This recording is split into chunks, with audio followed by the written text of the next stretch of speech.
মশলাটি তৈরি করবেন একদিনে আর খেতে পারবেন বছর জুড়ে। যে কোনো মাংস জাতীয় খাবার এই মশলাটা দিয়ে আপনারা তৈরি করতে পারেন।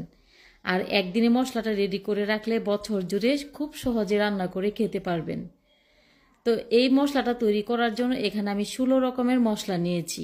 আর কি কি মশলা নিয়েছি চলুন দেখে নেই।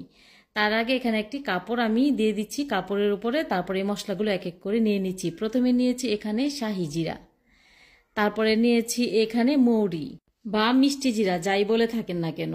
তারপর নিয়েছি এখানে কাবাব মশলা বা কাবাব চিনি। কাবাব চিনিটা দেখতে কিন্তু অনেকটা গোলমরিচের মতো, কিন্তু এই কাবাব চিনির মধ্যে এখানে নাকফুলের মতো একটা আংটা আছে, এটা দেখে বুঝে নেবেন যেটা হচ্ছে কাবাব চিনি।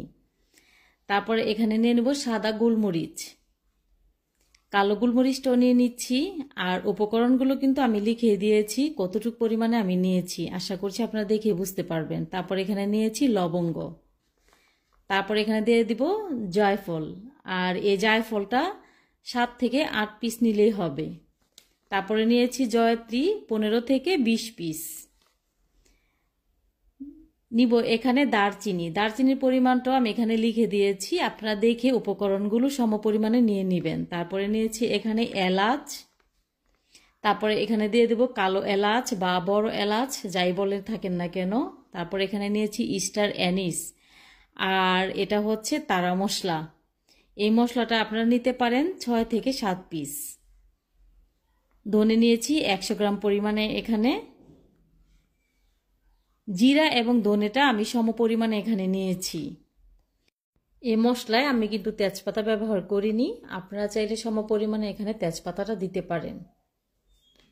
তো জিরাটা আমি সম পরিমাণে নিয়েছি, ধনের পরিমাণ মতো। তারপরে এখানে নিয়েছি রাঁধুনি, আর রাঁধুনি মশলাটা আপনাদেরকে কাছ থেকে দেখাচ্ছি, এটা হচ্ছে রাঁধুনি মশলা। রাঁধুনি মশলাটা দিয়ে দিচ্ছি। আর তারপর এখানে দিয়ে দিব শুকনো মরিচ।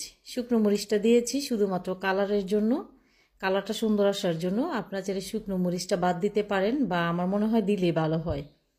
তারপর সবগুলো মশলা একত্রে করে যে কাপড়টা আমি দিয়েছিলাম ওই কাপড় দিয়ে খুব ভালো করে মুছে নেব। মশলার মধ্যে কিন্তু অনেক ময়লা থাকে, আর এই ময়লাটা কাপড়ের মধ্যে কিছুটা মুছে নিচ্ছি। তারপরে কিছুটা কমবে মশলার ময়লাটা। তারপরে মুছে নেওয়ার পর ঝেড়ে ঝুড়ে তারপর পরিষ্কার করে নিতে হবে। রেসিপি ভালো লাগলে শেয়ার করার অনুরোধ রইল। আপনি যদি আমার ইউটিউব চ্যানেল থেকে দেখে থাকেন তাহলে সাবস্ক্রাইব করে নিতে পারেন। আপনি যদি আমার ফেসবুক পেজ অথবা টিকটক আইডি থেকে দেখে থাকেন তাহলে লাইক ফলো করে সাথে থেকে যেতে পারেন পরবর্তী ভিডিওটি সবার আগে দেখার জন্য। তারপরে মশলাটা 3 থেকে 4 মিনিট টেলে নিচ্ছি। যেহেতু বাংলাদেশে এখন বৃষ্টির জন্য রোদে শুকাতে পারিনি, তাই একটু টেলে নিয়েছি। আর টেলে নেওয়ার পর